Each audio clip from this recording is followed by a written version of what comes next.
How many times have you said something and unknowingly hurt someone about that you care about? Miscommunication can hurt relationships, both personal and professional. Joelle Prevost is a psychotherapist and the author of a new book called The Conversation Guide. Good morning to you. Good morning. Thank you for having me. Thanks for being with us. So first and foremost, what is a good sign that lets us know that we just miscommunicated to the person that we're talking to?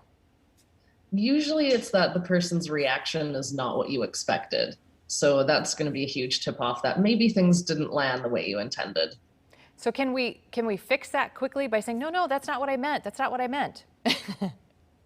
Yeah, definitely. And you can let them know that what your intentions were for sure. Another thing to do, even maybe prior to that, is validating how they feel. Even though that wasn't your intended emotion for them to feel, you can say, oh my gosh, you were really hurt by that comment, or oh, that really offended you.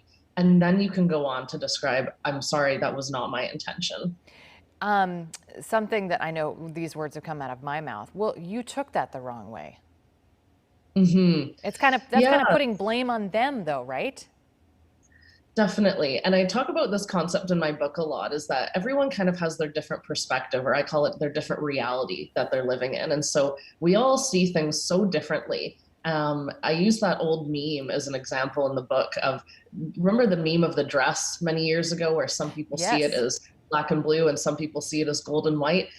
That's basically what happens in a lot of our miscommunications. No one's actually right or wrong. We're just seeing things differently. And so being able to understand and accept that, oh, maybe that comment wasn't offensive to you, but it was offensive to the person who was hearing it, knowing that there are these differences in perspectives can help us move on and heal some of these miscommunications rather than getting caught up in who's right and who's wrong. Was that offensive? Was it not?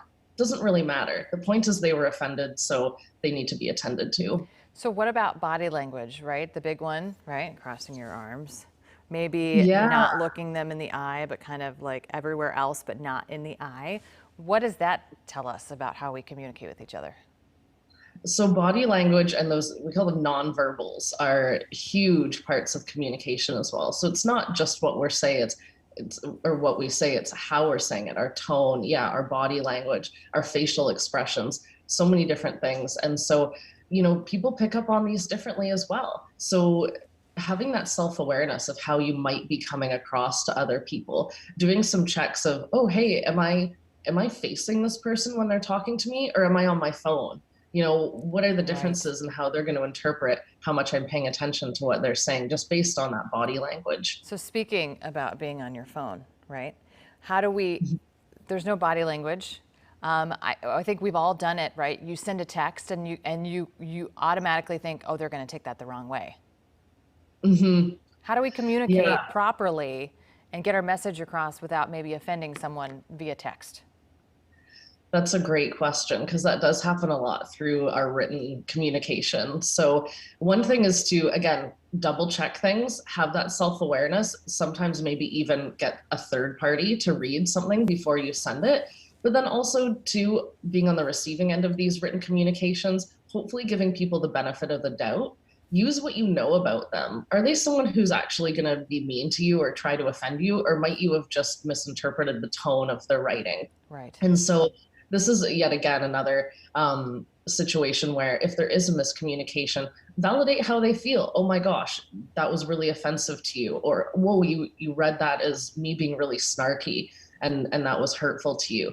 And then going on to the apology. I'm really sorry, and that wasn't my intention. I actually meant it as a joke or Yeah. whatever. So maybe overly communicate. All right. Well, Joelle Prevost, psychotherapist, author of a new book called Conversation Guide. Thank you for your time this morning. Good tips.